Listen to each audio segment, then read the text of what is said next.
Welcome to FaceReader Online. Start a new experiment. Quick guide. In your project, go to Experiment Setup and click Create New.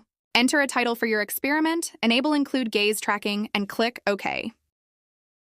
Then add a new task to continue. For example, when setting up your task, you'll see three options: website, media file, and question. In this case, select Add a media file, then click Next to continue.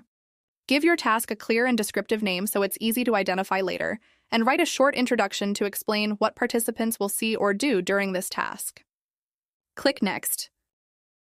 Define your task and choose the question type, for example, multiple choice. Define the maximum time to answer, ask your questions, and define the possible answers. Now you can see your stimulus along with the introduction and the question.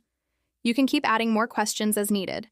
And if you don't want to analyze gaze data for a specific question, simply turn off gaze tracking for that one. Then click Next.